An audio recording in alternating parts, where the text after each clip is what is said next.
to brief reporters, and here he is at the White House.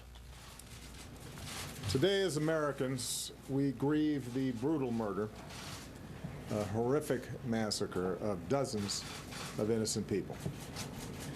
We pray for their families who are grasping for answers with broken hearts. We stand with the people of Orlando who have endured a terrible attack on their city. Although it's still early in the investigation, we know enough to say that this was an act of terror and an act of hate. And as Americans, we are united in grief, in outrage, and in resolve to defend our people. I just finished a meeting with FBI Director Comey and my Homeland Security and National Security advisors. The FBI is on the scene and leading the investigation in partnership with local law enforcement. I've directed that the full resources of the federal government be made available for this investigation. We are still learning all the facts. This is an open investigation. We've reached no definitive judgment on the precise motivations of the killer. The FBI is appropriately investigating this as an act of terrorism, and I've directed that we must spare no effort to determine what, if any, inspiration or association this killer may have had with terrorist groups. What is clear is that he was a person filled with hatred.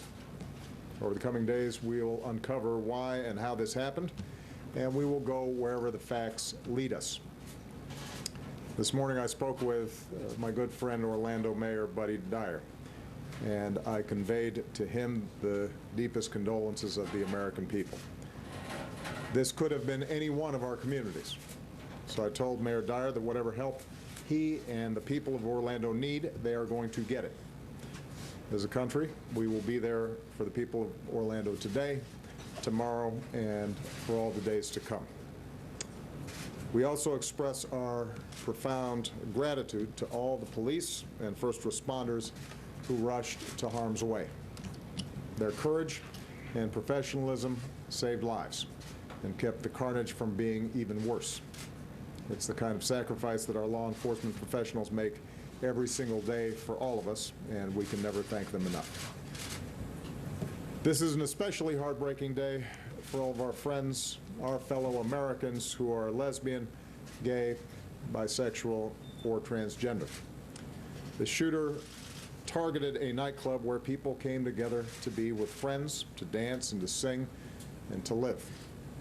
The place where they were attacked is more than a nightclub. It is a place of solidarity and empowerment where people have come together to raise awareness, to speak their minds, and to advocate for their civil rights.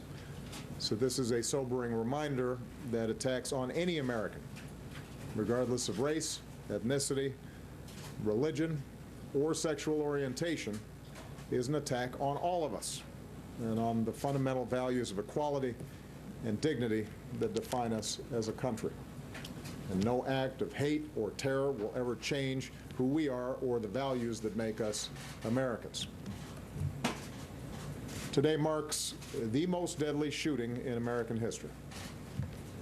The shooter was apparently armed with a handgun and a powerful assault rifle.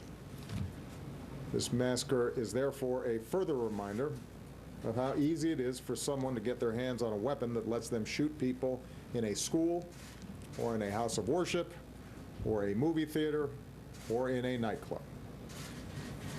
And we have to decide if that's the kind of country we want to be. And to actively do nothing is a decision as well. In the coming hours and days, we'll learn about the victims of this tragedy.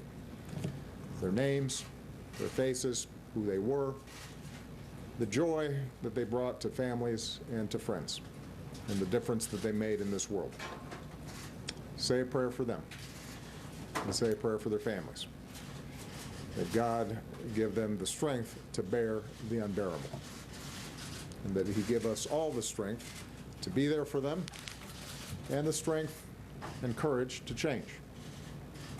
We need to demonstrate that we are defined more as a country by the way they live their lives than by the hate of the man who took them from us. As we go together, we will draw inspiration from heroic and selfless acts. Friends who helped friends, took care of each other, and saved lives. In the face of hate and violence, we will love one another. We will not give in to fear or turn against each other. Instead, we will stand united as Americans to protect our people and defend our nation and to take action against those who threaten us. May God bless the Americans we lost this morning. May He comfort their families. May God continue to watch over this country that we love. Know exactly how to